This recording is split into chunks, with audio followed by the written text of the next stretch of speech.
प्रतिस्थापन विधि है, इस मेथड से एक्सरसाइज 3.2 बनेगा। एकदम बढ़िया से प्रैक्टिस करना है, ठीक। इससे एक्सरसाइज 3.2 बनेगा प्रतिस्थापन विधि। अब एक एक करके एक एक विधि को समझाएंगे, एक एक उदाहरण के साथ, कोई दिक्कत नहीं होगा। और इससे बनेगा एक्सरसाइज 3.3 विलोपन विधि से। एक एक विधि को बढ़िया से देखना है। और इससे बनेगा एक्सरसाइज 3.4 वज्र गुणन विधि से, ठीक। तो युगपत समीकरण हम क्लास में पढ़ा चुके हैं। अब हम लोग प्रतिस्थापन विधि को देखेंगे बाय सब्स्टिट्यूशन मेथड, ठीक। इसमें देखते हैं क्या क्या होता है प्रतिस्थापन विधि, ठीक ना। चलिए देखते हैं प्रतिस्थापन विधि, इसको बढ़िया से समझना है। इससे एक्सरसाइज 3.2 बनेगा केसी सिन्हा बुक का। प्रतिस्थापन विधि, ठीक। यहाँ पर जो लिखे हैं उसको ध्यान से पढ़ना है, ठीक ना। किसी एक समीकरण में से, ठीक, वहां पर युगपत समीकरण दिया जाएगा। युगपत समीकरण मतलब दो ठो समीकरण लिखा हुआ रहेगा, दो चर वाले कितने समीकरण? दो समीकरण। दो चर वाले रैखिक समीकरण, दो गो समीकरण दिए जाएंगे, उसको युगपत समीकरण कहा जाता है। हमने पिछले क्लास में बता दिया था। तो प्रतिस्थापन विधि देखिए किसको कहते हैं? किसी एक समीकरण से किसी एक चर का मान दूसरे चर के पदों में निकालकर, मतलब कि दो समीकरण रहेगा, एक समीकरण से, उस समीकरण से x का मान निकाल लेंगे। 8 क्लास में पढ़ा नहीं, x का मान निकालने के लिए कोई समीकरण दिया रहेगा, वहां से कहेगा x का मान निकालो, तो x के मान निकाल लेंगे। उस x के मान को निकालेंगे, उस x के मान को दूसरे समीकरण में रख देंगे।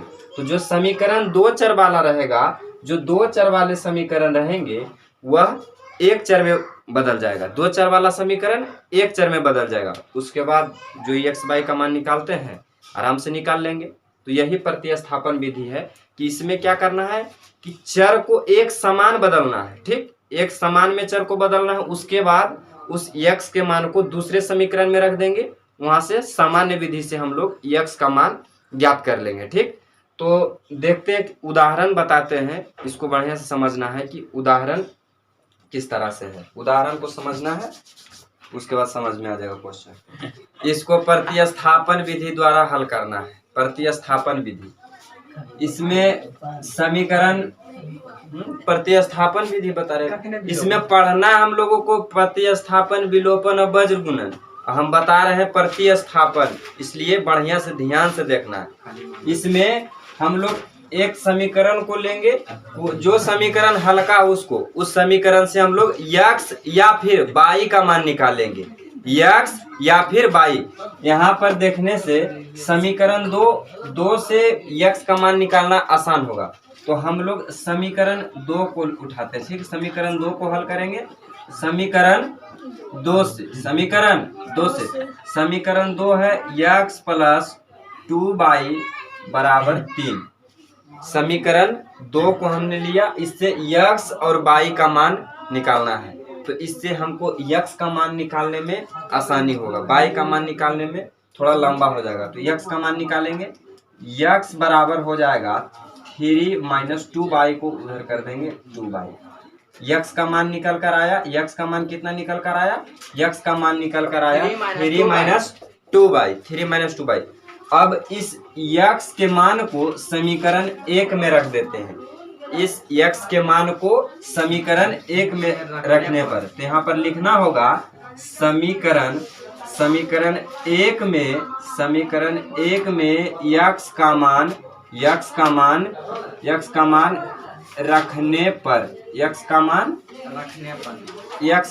रखने पर तो समीकरण 1 कितना है? समीकरण 1 है 7x - 15y बराबर 2। 7x - 15y बराबर 2, ठीक। तो x का मान जहां पर 7 है वहां पर 7 ही रहेगा, ठीक। और x का मान कितना निकल कर आया है? x का मान निकल कर आया है 3 - 2y -15y बराबर 2 -2 15 बराबर 2। अब यहाँ पर देखो इस छोटी कोष्ठ को हटाएंगे, ठीक। 21 21 माइनस 7 दूनी 14 14 माइनस ये 15 बराबर 2, ठीक। अब यहाँ पर बाई और बाई को जोड़ेंगे क्योंकि दोनों समान चिन्ह है, तो यहाँ पर हो जाएगा 21 माइनस 14 28 14 18 18 1 19 19 बराबर 2 19 बराबर 2। अब यहाँ पर 29 होगा जोड़ने पर 5 4 9 5 4 9 1 1 2 2 बाई, ठीक। माइनस 29 बराबर 2 और इसको उधर भेजेंगे माइनस 21, तो ये हो जाएगा माइनस 29 बराबर, यहाँ पर घटाएंगे तो माइनस 19, ये कट जाएगा। तो यहाँ से बाई बराबर बाई का मान हो जाएगा 19 बटे 29 19 बटे 29। अब इस बाई के मान को समीकरण 1 या फिर समीकरण 2 में रख देंगे, तो इसको हम लोग समीकरण 2 में रख देते हैं। इस बाई के मान को समीकरण 2 में रखेंगे, ठीक। समीकरण 2 में बाई का मान रखने पर तो समीकरण 2 कितना है, x प्लस 2y बराबर 3, ठीक। तो x का तो x ही रहेगा, x प्लस 2 गुने बाई कितना है 19 बटे 29 बराबर में ये 3, x plus 38 38/29 is equal to 3, ठीक। तो x बराबर हो जाएगा, इसको उस तरफ भेज देंगे तो ये 3 तो इधर ही रहेगा, उस तरफ जाने के बाद माइनस 38 बटे 29, तो ये 1 हो जाएगा यहाँ पर। तो x बराबर इसका एलसीएम 29 आएगा, इसको भाग देंगे 29 में से 1 भाग देंगे तो 29 गुना करेगा 3 से 29 3 87 87 माइनस 38, ठीक, ये हो जाएगा।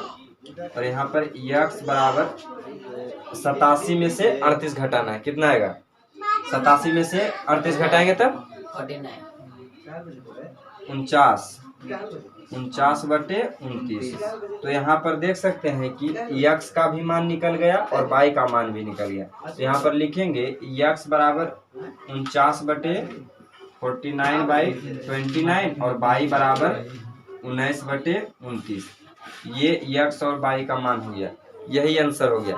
प्रतिस्थापन विधि द्वारा निकालने के लिए कहेगा तो सबसे पहले हम लोग कोई समीकरण को लेंगे, कोई एक समीकरण को उठाएंगे, वहां से x या फिर y का मान हम लोग ज्ञात करेंगे, x या y का मान ज्ञात करेंगे और इस x और y को एक यहाँ से मान निकालने पर दूसरे समीकरण में बदलेंगे। तो यहाँ पर देखिए जब हम x का मान निकालकर इस समीकरण में रखे हैं तो ये जो चर बन गया दोनों एक चर में आ गया, एक चर में, फिर इसको सिंपल विधि से हल कर लिए इधर उधर करके प्लस माइनस बीजीय विधि द्वारा, ठीक। इस विधि को हम लोग प्रतिस्थापन विधि कहते हैं, इस विधि को प्रतिस्थापन विधि कहते हैं। इस विधि से क्वेश्चन बनाने को देगा बोर्ड एग्जाम में, ठीक। तो इसको आप प्रिंट कर सकते हैं।